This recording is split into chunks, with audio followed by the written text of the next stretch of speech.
작년이었나? 그랬을 거예요. 이제 한 22살 되는 어떤 이제 여학생이 전화가 왔더라고요. 전화가 와가지고 이제 이런 뭐 좀 물어볼 게 있다고 하면서 그 얘기를 하는 거예요. 자기가 중학교 2학년 때 집 나간 엄마가 지금에 와서 전화가 와가지고 자기 몸이 아프다, 뭐 생활이 어렵다 하면서 돈 좀 있으면 좀 달라고 하더라는 거예요. 이제 이 22살 학생한테. 그래서 이제 이 친구는 정말 좀 황당했겠죠. 그냥 중학교 때 엄마 집 나가고 나서 그냥 자기는 이제 어느 순간부터 이제 엄마는 이 세상에 없는 사람이다라고 생각하고 살았답니다. 아빠하고 같이. 그랬는데 이 엄마가 느닷없이 어떻게 전화번호를 알고 연락이 와서 이제 어떤 뭐 생활비 좀 달라 뭐 이런 식의 얘기를 하더래요. 그랬는데 이제 이 엄마가 중학교 때 이제 남자를 만나고 그때부터 이제 바람 났으니까 당연히 아빠하고 싸웠을 거 아닙니까? 그리고 나서 그냥 바로 집을 나가 버렸대요, 엄마가. 그리고 나서 진짜 무서울 정도로 아이들한테도 연락 한 번 안 하고 여지껏 남처럼 살았답니다. 그리고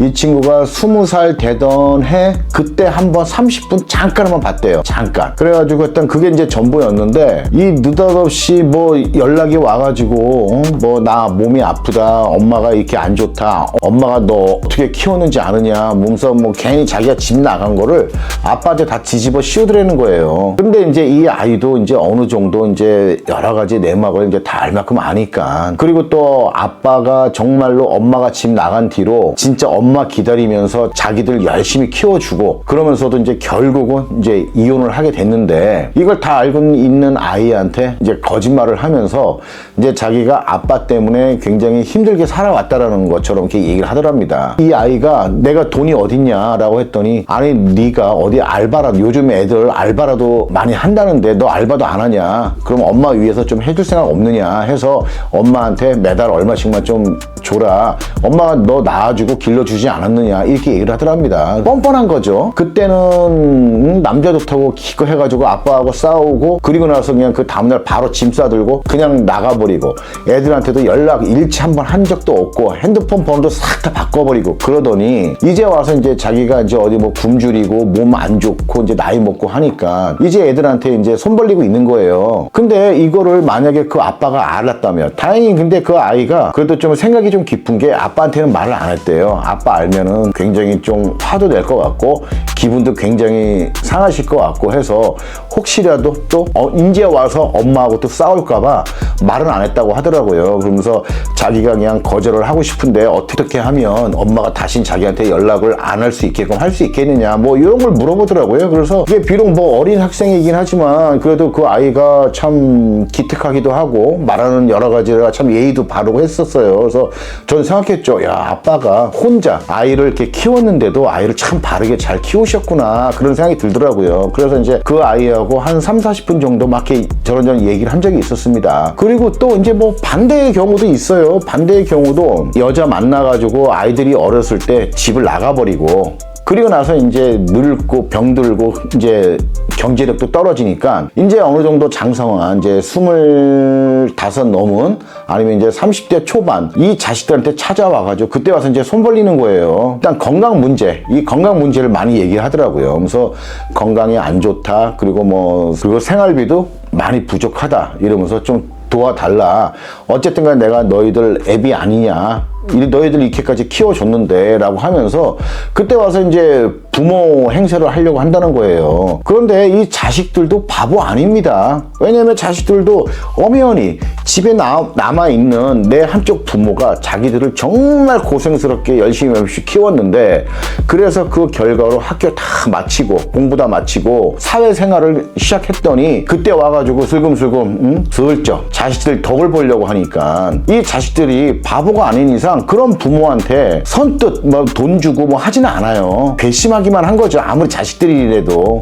자식들도 감정이 있으니까 왜 안 그러겠어요. 그러면은 이 아이들을 열심히 혼자서 정말 정성스럽게 최선을 다해서 키웠던 이 한쪽 부모가 봤을 때는 진짜 피가 거꾸로 솟죠. 그렇게 말리고 했는데도 상간녀 좋다고 따라 나가더니 이제 그 남아있는 얼마 되지도 않는 돈 다 털리고 어디 이상한 뭐 허름한 집에서 혼자 살면서 먹고 살 길이 없으니까 이제 다 큰 자식들한테 와가지고 손 벌리고 있는 거 얼마나 열받겠어요. 그런데 이들은 그러한 것에 대한 자기 자신들을 모르고 있는 것 같아요. 아니면 그만큼 생계 위협을 느끼니까 체면이고 뭐고 지푸라기라도 잡는 심정에서 이제 다 큰 자식들한테 이제 손을 벌리려고 하고 있는 것인지 그거는 모르겠어요. 그런데 사실상 그런 각오하고 나갔어야죠. 자식들을 자기 배우자 다 버리고 상간자 따라서 갔으면 자기가 아파서 죽으면 그냥 혼자 죽으면 되는 거고, 배고프면 혼자 먹을 거 없으면 굶어 죽으면 되는 거지, 이거 하나 각오 안 하고 그렇게 하고 나갔냐 이거예요. 그러니까 저는 이게 정말 안타까워요. 자기 자신이 그냥 상간자하고의 사랑 하나로 행복하게 잘 살 거라고 생각을 하고 집을 나가시는 분들 보면 정말 답답해요. 그리고 나서 이제 늙고 힘들고 병드니까 결국 자식들한테 손 벌리는 거예요. 자기 배우자한테는 차마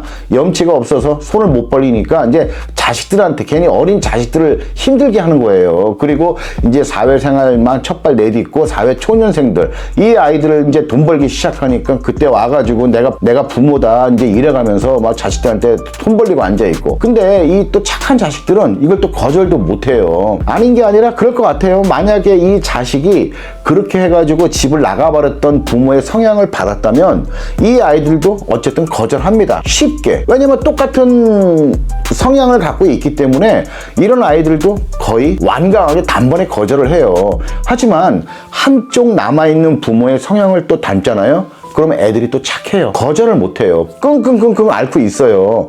그러면서 자기도 아니다 싶은 건 자기들도 알죠. 그래서 이 아이들이 가끔 저한테 전화를 할 때가 있어요. 이렇게 해가지고 내가 해야 되는데, 이거 나 어릴 때 집 나간 부모가 찾아와서 돈을 달라고 하는데 내가 이거 줘야 돼요? 뭐 이제 이런 식으로. 이제 그런 경우는 이제 또 이제 자기 같이 살아온 부모님하고 또 상의를 하는 경우도 있고, 처음이자 마지막으로 내가 자식 노릇 한번 하겠다라고 해가지고 뭐 한 50만 원에서 100만 원 딱 마지막으로 주고 절대로 연락하지 말아라 라고 이제 하는 경우도 있고, 그리고 이제 어떤 아이들 같은 경우에는 반감이 좀 심한 아이들은 집 나간 내 부모가 자꾸 와서 괴롭히는데 이거 어떻게든 뭐 접근금지 같은 거 할 수 있느냐 라고 해가지고 또 찾아오는 아이들도 있고 그러거든요. 그런데 쉽게 말해서 저 부모가 와서 내 생활을 완전히 방해를 하고 뭐 폭력을 쓰거나 한다면 접근금지가 가능할 수는 있는데, 그냥 와가지고 그냥 맨날 죽는 소리 해가지고 막 매달리고 있는 거거든요. 그렇기 때문에 이게 접근금지도 잘 받아들여지지 않는단 말이죠. 그런데 이걸 떠나서 그렇게 해가지고 아이들 어렸을 때 뭐 다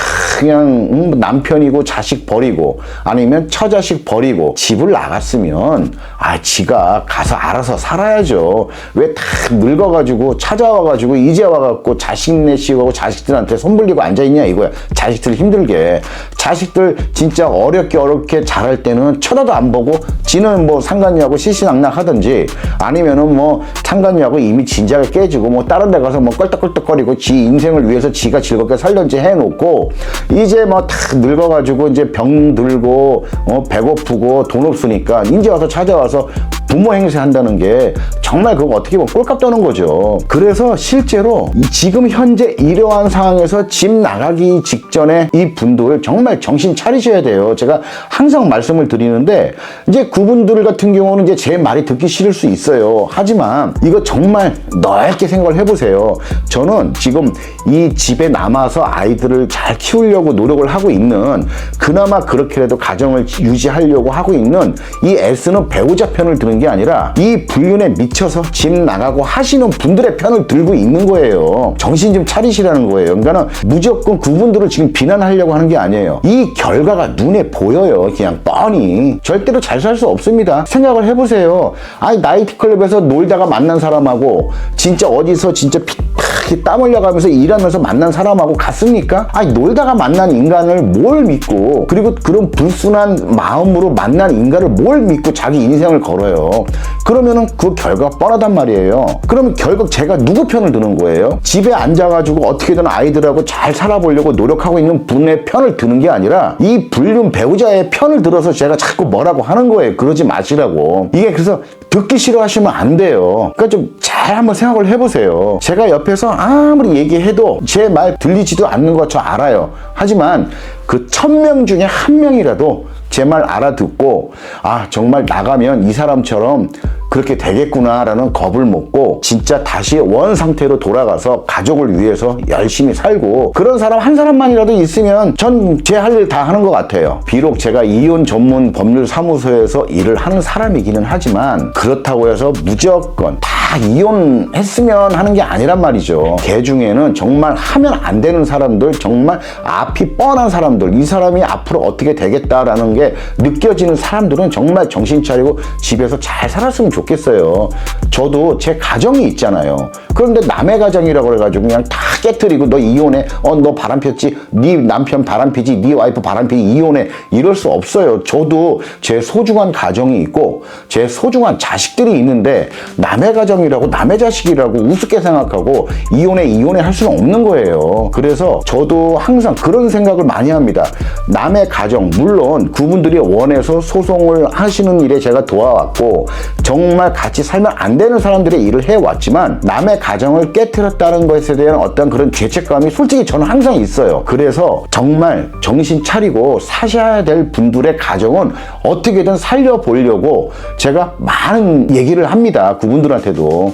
그러니까 제 말 무조건 기분 나쁘게 생각하지 마시고요.